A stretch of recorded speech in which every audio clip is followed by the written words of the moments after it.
Hey, welcome to the Untangled Blueprint, Lesson 7. This is the one where we learn how to really love and be loved. Today, we're going to build on the foundation we started by learning about disc profiles. If you remember, disc taught us how we and other people operate, our personality preferences, our strengths, our areas for growth, our triggers. This knowledge gave us tools to really understand ourselves better and help us stay grounded or anchored on our docks in those moments of emotional turbulence or chaos. Why is this so important? That emotional regulation we talked about is when we learn how to really stay firmly planted on our docks or get back up to our dock pretty quickly if we find ourselves falling off. Staying on our docks is crucial to living a feel good life. It feels good when we are in control. It feels good when we have a bird's eye view of the entire life out in front of us on that lake. And it happens when we can remember to ground ourselves in the truth about ourselves, the truth about other people, and remind ourselves of those truths. And it's really only then that we're able to choose how we want to respond to life's challenges. We're all sick of just reacting out of one of those lower level emotions like frustration or overwhelm or fear. But we've already established that staying on our docks requires more than just knowing about ourselves and other people. It's about doing something differently with that information than we've done before. It means that we learn to use this new information for the greater benefit of everybody. It also means we're taking the time to understand how we connect with people on an emotional level. So as humans, it's not just connection we crave. We crave connection, but it's really about the depth of that connection in the relationships that matter the most to us that really matters. So for those relationships, we have to be invested a little bit more to make them successful. In those relationships, we have to trade I have to with I get to. We trade I should with I want to. So we get to show up for the people in our lives in a way that they can relate to us because they mean the most to us. We want to have the best possible relationships with these people that we can. And that's where today's lesson comes in. Today, we're diving into your newest tool, and it's called the five love languages. And this is a concept that's going to help you understand how you and your loved ones prefer to both give and receive love. So, for this lesson, I would love for you to take this quiz before you listen. The link to the quiz was included with your lesson, and it shouldn't take you more than a few minutes to take it. After you take it, you're going to be given percentages of what love languages are highest for you. And I'm going to encourage you to send it to the people that matter most to you in your life and ask them to take it too. You can tell them it's part of your personal development journey. You can tell them it's homework and you have to report back on, we're doing a survey on what the top love languages in families are. Or you can really just explain how you believe that you having this information can help you be a better person in their lives, a better mother, sister, daughter, friend, whatever it is you are to them. And ask them if they'd be willing to take it. And once you have this information on yourself and the people that matter most to you, you're going to have the ability to ground yourself in what is versus what you wish you had in these relationships. So, this will be especially important if the relationship wedge was something that you had a lower score on when you did your Wheel of Life assessment. This is the chance to say, what I know is my spouse shows love through acts of service, even though I prefer to receive love through quality time. I'm going to appreciate the coffee he brings me in the morning as he heads out to play a golf game alone when I would really like to spend time with him. He's showing me love in the way he sees most. Or maybe you're going to be able to say, what I know is my teenager feels most love through words of encouragement. And I tend to really point out all the things that they can do better, thinking that that's how I'm going to empower them to be the best version of themselves. But since I know this, I'm going to make a concerted effort to give them a little bit more praise instead of pointing out their mistakes or the places where they can grow. Or maybe instead of looking at a trinket that your sister gave you that you may not think you need and wondering why the heck she bought you that, you can acknowledge that maybe that's how she shows love. And she noticed that you were having a hard time at work and found a way to show you that she appreciates you by something that reminded her of you. So go ahead and take the quiz if you haven't done so already and blast it out to the people that you love the most. And just pause this if you haven't done that and come back to it whenever you have that information. Okay, so let's dig in. So, why are we using love languages as a tool to help us untangle from the thoughts, beliefs, and habits that no longer serve us? Well, when we look at the five love languages, we get to see another perspective on how other people interact with us. And knowing these love languages of other people, the people closest to us, can strengthen our relationships. It can help us with our kids, our siblings, our spouses, our partners, our parents, even our coworkers, and even ourselves. So by the end of this lesson, you're going to have a clearer understanding on how to both give love and receive love in a way that is intentional. And you're going to really be able to fully understand how this knowledge can help you be anchored on that dock in emotional regulation and be in connection, a deeper connection with the people that you love the most in ways you've never even dreamed of doing. So before we dive into each love language, we're going to start with an overview of where the concept comes from and why I believe it's so impactful to help you untangle from the thoughts, beliefs, and habits that keep you from that feel good life. So the five love languages were developed by a man named Dr. Gary Chapman, and he's a relationship counselor turned author. And his book, The Five Love Languages: How to Express Heartfelt Commitment to Your Mate, is based on the idea that everyone has a preferred way of giving and receiving love. And when these preferences are understood and aligned, our relationships are going to thrive. So Chapman identified five main ways that people will express and experience love. And as I read them, I want you to see which resonates the most with you and see if you think of any of the people that you love that maybe this is what would resonate with them. So, first, we have words of affirmation. And that's using words to uplift, encourage, or express appreciation. The next one we have is acts of service. And this is doing helpful tasks to show how we care for people. This can be to either ease a burden on someone or something someone could benefit from in some way. The next one is gifts. So this one can be misunderstood as materialism, but that's not what it is. It's actually just about showing love through these thoughtful, tangible things that can convey some sort of meaning. So while it could mean diamonds to those of us that love diamonds, or to those people in our lives that love giving things that have a value to them, it could also be as simple as a notebook, prayer card, a sweater, or even that little trinket that I talked about that your sister gave you that made her think of you, or even as simple as like a coffee. The next one we have is quality time. And this is focusing on undivided attention on someone and creating meaningful and memorable moments with them. And then last up is physical touch. So don't let your minds go straight to the hanky panky with this one. It really can be used in any relationship, and it's about using physical affection to communicate love and connection. It could be lying next to somebody, it could be a rub of a shoulder, a pat hello, holding hands. It's really just a way to show your love physically for somebody. So, like I said earlier, these five love languages are a framework and they're not limited to romantic relationships. They can be applied to every single relationship in our lives. And if you can find a way to use them just like DISC, this is going to help us really understand who people are. Understanding love languages is like being handled this universal translator for emotional connection with someone else. So, we're going to deeply explore every single love language in depth. And as we do this, I want you to really think about how this knowledge can help you recognize and appreciate the love in your life that is already present, and also how you can express it in better ways that are going to resonate more with the people you care about most, how you can show up in service to other people by understanding what their love language is. Okay. So first up, we're going to go into depth on words of affirmation. So like I said, this is all about using language to express love and appreciation.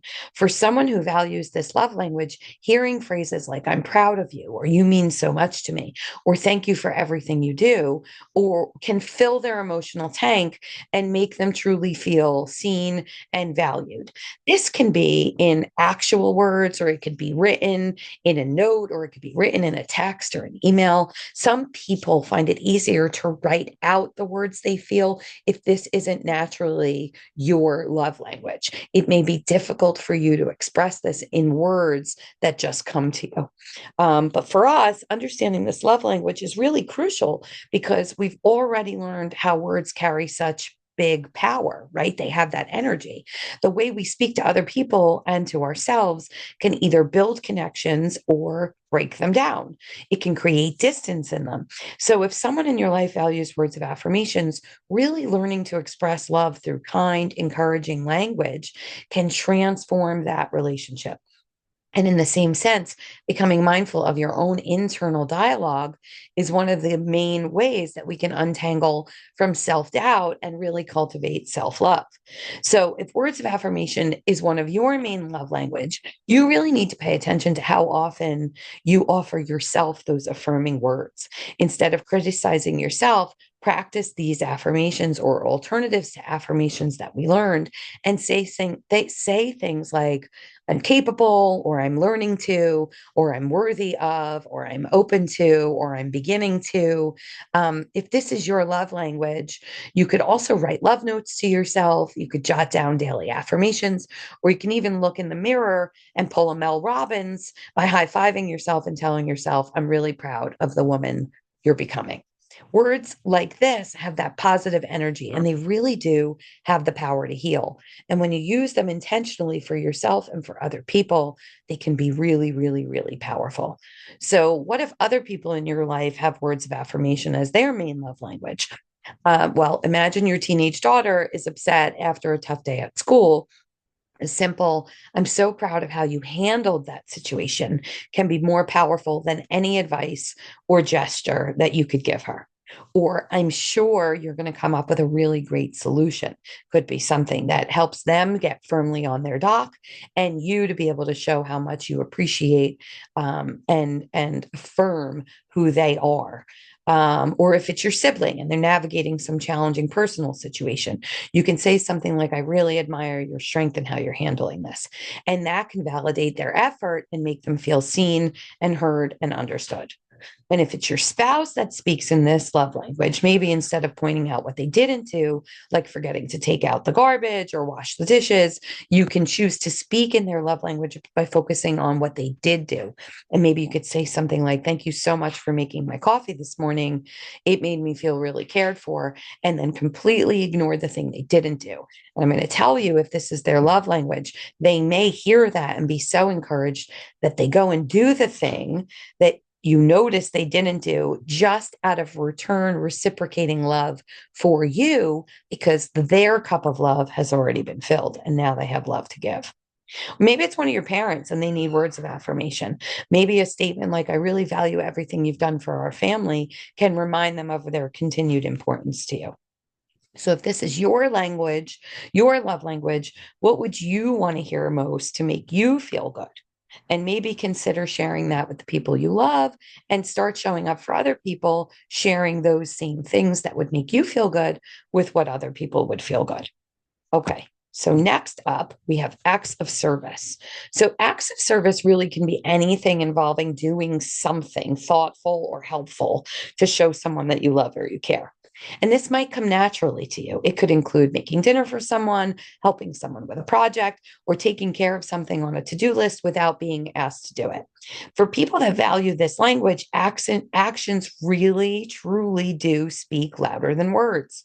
For those of us on an emotional growth journey, understanding this love language is really important because it can teach us to look beyond words and focus on people's actions. When someone in your life values acts of service, they feel most loved when when you can ease their burden, or you can show them thoughtfulness through your actions, and they show their love by doing things they're doing. So I always say we're human beings, not human doings, but in this case, for those of us that wear many hats, this love language and acknowledging all the different things we're doing really can remind us that sometimes love is about doing, and people can do things for us in order to show us that we're loved. We don't have to take on the burden of doing everything for ourselves.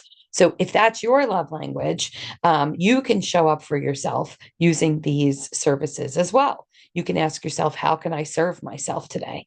And self love through acts of service might look like taking the time to cook yourself a healthy meal, or organizing your space, or tackling a task that's really been weighing on you so that you can cross it off the to do list. Think about it as taking care of your future self. Every little thing you can do for yourself now, if this is your love language, makes a big impact. You deserve the same care and attention and love that you give to other people. But what about if you have a kid that's overwhelmed? Maybe they're in college, and either of your love language is acts of service. You might offer to help them study, or you could proofread a paper for them, or you can show up and surprise them and bring them a home cooked meal, or do their laundry, or straighten up their dorm room or their apartment. Doing any of these things can communicate, I see your hard work and I'm here to support you. Um, what about if your siblings have love languages of acts of service? If your sister often takes a lot of family responsibilities, maybe you can offer to do a task that's normally hers, or take one over completely, or do something that's on her list for her family that can help her make feel like she's cared for. Maybe you can offer to just pick her kids up for school and take them out. You get to spend quality time with them, and you get to do an act of service for her, or offer to babysit, or just come over. And what the best thing for me when I had my babies was if someone came over and offered to do my laundry while they were there, right? You can proactively do something for other people in your life, like doing that laundry, or folding that laundry, or washing their car, or fixing something they've been avoiding. Or even for our parents who struggle with technology, maybe we could set up a computer, or set up an email without being asked to do it. This is just tangible ways to show people that we love them. So, if this is your love language, think about how you would like someone to show up for you. And is there a way you can communicate that to other people that you love? And do you think you'd be happier if the people in your life knew that this is how you love to be loved? Maybe you can communicate that with them. And if other people in your life, you think this is their love language, how can you best show up in acts of service for them, even if it might not come naturally to you? Okay, so next up, we're going to talk about one of my favorites, gifts. I love gifts, and this one is my second highest ranked love languages. So, receiving gifts and gifts is about the thoughtfulness behind a tangible item. So, this is where phrases like "it's the thought that counts" really originated. Giving or receiving things is not about the cost, it's more about the sentimental value. So, for people who value this love language, a small, meaningful gift like their favorite coffee, or a handwritten card can even be a gift, or anything you found or saw at a store, or an event, or on vacation that made you think of them, can really speak volumes about how much they're loved or you're loved. So, understanding this love language is important because knowing that someone treasures a gift you've chosen for them can really deepen your bond. If gift giving is how you give love, it can also help you become more mindful and aware of the small gestures that other people use to show you their love and appreciation. So, what if your love language is gifts? Well, we don't have to wait for other people to give us a gift. We can show ourselves some love with gifts too. So, when was the last time you gave yourself the gift? It could be as simple as buying yourself flowers for your desk because it makes you feel good, or treating yourself to your favorite snack, or a massage, or even investing in something that nurtures your soul, like a retreat, or an overnight in a hotel, or buying yourself a cozy blanket. Self love through receiving gifts is a powerful way to remind ourselves that we are worthy of thoughtfulness and care, even if it comes from ourselves. Other ways we can give gifts to people in our lives with this language: you can surprise a friend or a family member with flowers or their favorite snack after a hard day, just to say, I was thinking about you. You can make a meal for a friend that's not feeling good. Or you could see a cute plaque in a boutique and get it for your sister-in-law, or a handwritten note or a treat that you can leave in your kid or your partner's lunch bag, or even a photo album or some sort of photo keepsake to remind your parents of how much your memories were cherished with them. All right. So next up, we have quality time. Quality time is about giving someone your full, undivided attention. And in this day and age, it's really, really tough. For people who value this love language, the connection is not necessarily about how much time you spend together, but the quality of that time. Listening, sharing, and being fully present together is what's important. It's important to understand this love language because it really teaches you the value of presence. So we all have these major love languages, the ones that most influence how we feel love or give love. But in this world filled with distractions, everyone can appreciate from someone offering you their full attention. It can make us feel tremendously seen and valued. Remember, all relationships thrive on connection, and nothing creates connection more powerfully than quality time. So, is this your love language? Do you think it is? Do your loved ones know how important this is to you? Maybe you get frustrated when you're in the same room as someone and you're not actually connecting and you're taking that frustration out on them, but you never really realized why. A simple conversation about what your love needs are can really transform your relationship. I have to remind my husband all the time to please put his phone down or stop looking at the television when we're having a conversation. He'll tell me that we're having a conversation and he's present, but if he's looking at the scores of the game on the TV, I don't feel that way. And if you aren't being fed emotionally by other people in that quality of time, you really might not be getting the most out of that relationship, or you might sink below the line or go down to that basement or leave your dock because you're feeling unseen or unheard or unappreciated or underappreciated. And if that's the case too, and it happens more often than not, you really can also spend quality time with yourself. So self love in this contact would mean carving out intentional time to connect with yourself. It can be a solo walk out in nature. It can be taking the time to journal, to create, to meditate, to sit quietly with a cup of tea, to make music. But whenever you dedicate time to the things that are important to you and to yourself, free from distractions, you really can remind yourself that you are worth the investment, that you are worthy of love, that you are lovable. So, what if we discover that other people in our lives need quality time and this isn't necessarily an easy one for us? How can we show up for them? Well, we can have one-on-one dates with people. It could be your sibling, it could be your kid, it could be a friend, and that's going to strengthen your bond. You can unplug from distractions when people are trying to talk to us. We could put down the phone, we could turn off the TV. We can just make sure that we're listening intently to even our parents' stories, even if they tend to repeat them over and over again. We can repeat back what we're hearing and show them that we're engaged. We can spend intentional time with people we love that value this love language, and it really can go a long way in helping them feel seen and heard and appreciated, and in helping us fuel that relationship, especially if the relationship wedge is something that we're working on in our wheel of life. And so the last one we're going to talk about is physical touch. So, like we said earlier, physical touch is really about expressing love through physical connection. It can be hugs, holding hands, or just even touching someone on the shoulder or patting them on the back. It's not necessarily in a sexual way, although if your partner and you, either of you speak in physical touch, this could be a big component of your relationship. But for people who value this love language, any kind of physical affection is going to communicate safety and comfort and love in a way that words or actions just don't do for them. So, understanding this love language is really important because touch is one of the most primal and powerful ways to connect with other people. It's one of our senses. Our built-in touch sensors are that primal force. So if someone you love really does value physical touch, or if you do, any kind of touch is going to matter. A simple hug or that gentle pat on the back, it really can speak volumes. And for those of us that this isn't one of our top love languages, we might not realize that. But it's really a reminder for everybody that sometimes love requires zero words at all. So, what if our primary love language is physical touch, but we don't have a partner? Well, self love through physical touch could look like wrapping yourself in a cozy blanket, practicing stretching or yoga, or getting a massage so that we can feel that physical touch. Even small gestures like just applying lotion mindfully to ourselves or soaking in a warm bath is going to touch our skin and remind us of the importance of being loved and nurturing our body and appreciating that we are a vessel of love and strength too.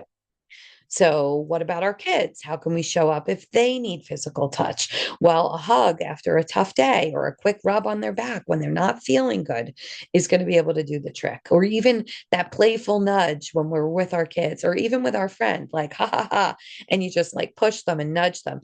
It can just reassure people that we love them. You'll notice that there are touchers. There was a big Friends episode, I think it was Soleil Moon Frye, and she was like a pusher. And every time she was excited, she would push the person. And everybody was like confused by why this person was doing this. Well, clearly, physical touch was her love language. And I read once that when you put a comforting hand on someone's shoulder, it can actually repair a bond that was broken or strained. That's how powerful physical touch is. And then I remember seeing that 20 seconds of a touch, which is like a really, really long touch. But if you could like hug somebody or embrace somebody or touch someone for a full 20 seconds, it's actually going to cause their bodies to release that the love hormone called oxytocin. And oxytocin reduces stress and it lowers blood pressure. And it's actually proven to strengthen an emotional connection between two people. So it's seriously like nature's little relationship booster. But if you're like me, where physical touch does not come naturally, 20 seconds feels like a really, really long time. But in reality, 3 seconds is enough to make a difference. A quick squeeze, a pat on the back, or just like a 3 second touch on someone's shoulder, or even a 3 second kiss can help the energy in a room. It can make someone feel acknowledged and even give this teeny tiny boost of oxytocin. And it basically says, hey, I see you. It's that kind of 3 second touch that's more than just like a pat. It's 3 seconds. If you could go 5 seconds, you're going to make a little bit of more of an impact. It actually will release some of our stress hormone called cortisol. 5 seconds is enough to say, I really care about you. I think about this when someone needs sympathy or when someone needs really love, when they're feeling sad and we want to release some of that cortisol level. If you could just touch their shoulder for 5 seconds, it could be just the right amount.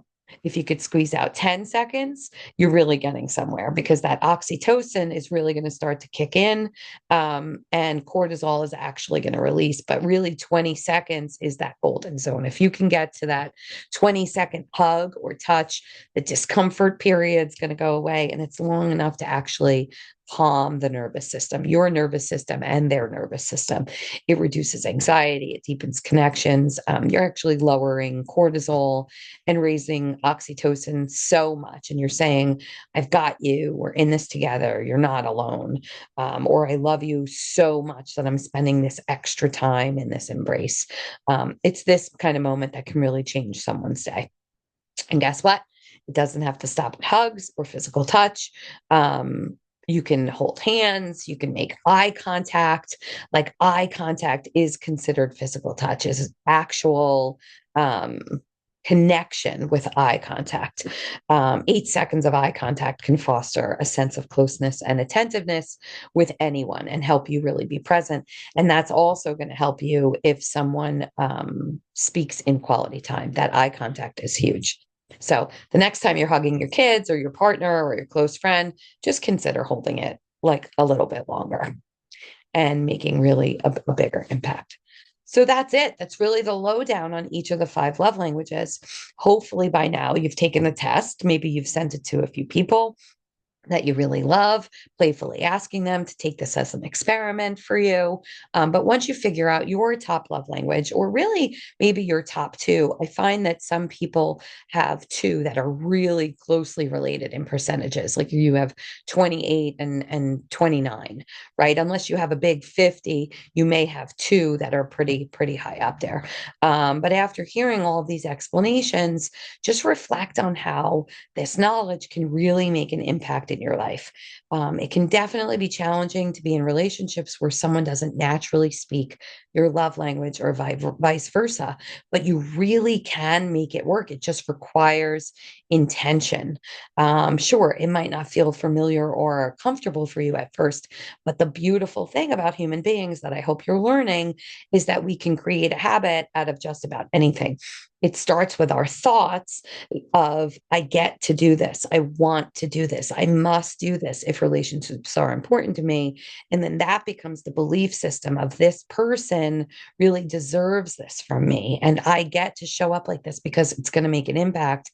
And then we repeatedly do it, and we can make a habit of just about anything. Remember, a feel good life comes from untangling from the thoughts, beliefs, and habits that no longer serve us, and really putting in place the ones that do.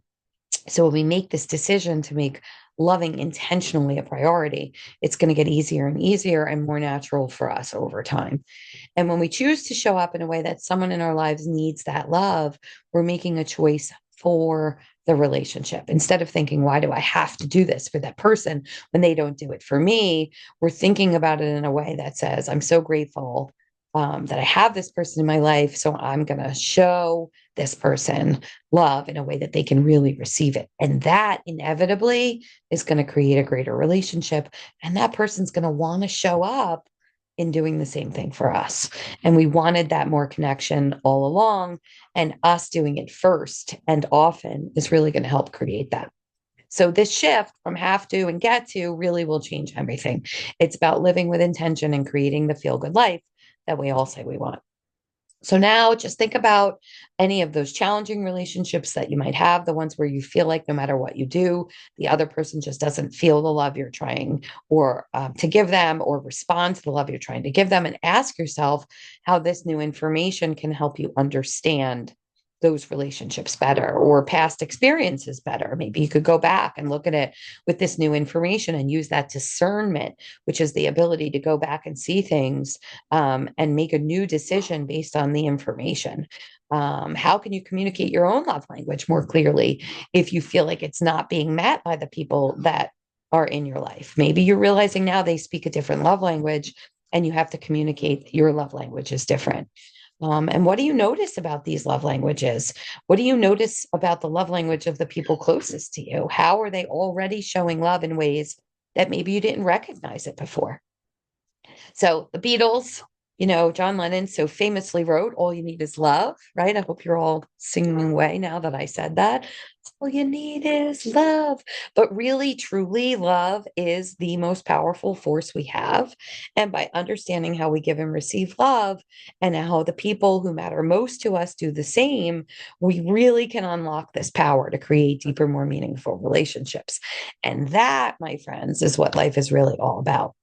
So your challenge this week is to, number one, recognize the love others are already showing you, maybe in ways you didn't notice before. Number two, intentionally speak someone else's love language at least once, even and especially if it's not the language that comes naturally to you. And number three, really bring up your love language in a passing conversation with someone who matters to you. Share maybe what you learned about yourself by knowing this information, or share how you think it can deepen your connection, or just share how you didn't realize this about yourself, and how exciting it is to know how you both give and receive love. Um, we're here to live this life of intention, and we're here to really be grounded in truth and connection. And these love languages are just our next tool to help us do that, not only in our relationships with other people, but most importantly, in our relationship with ourselves. So this week, we're just going to start noticing, what do you see?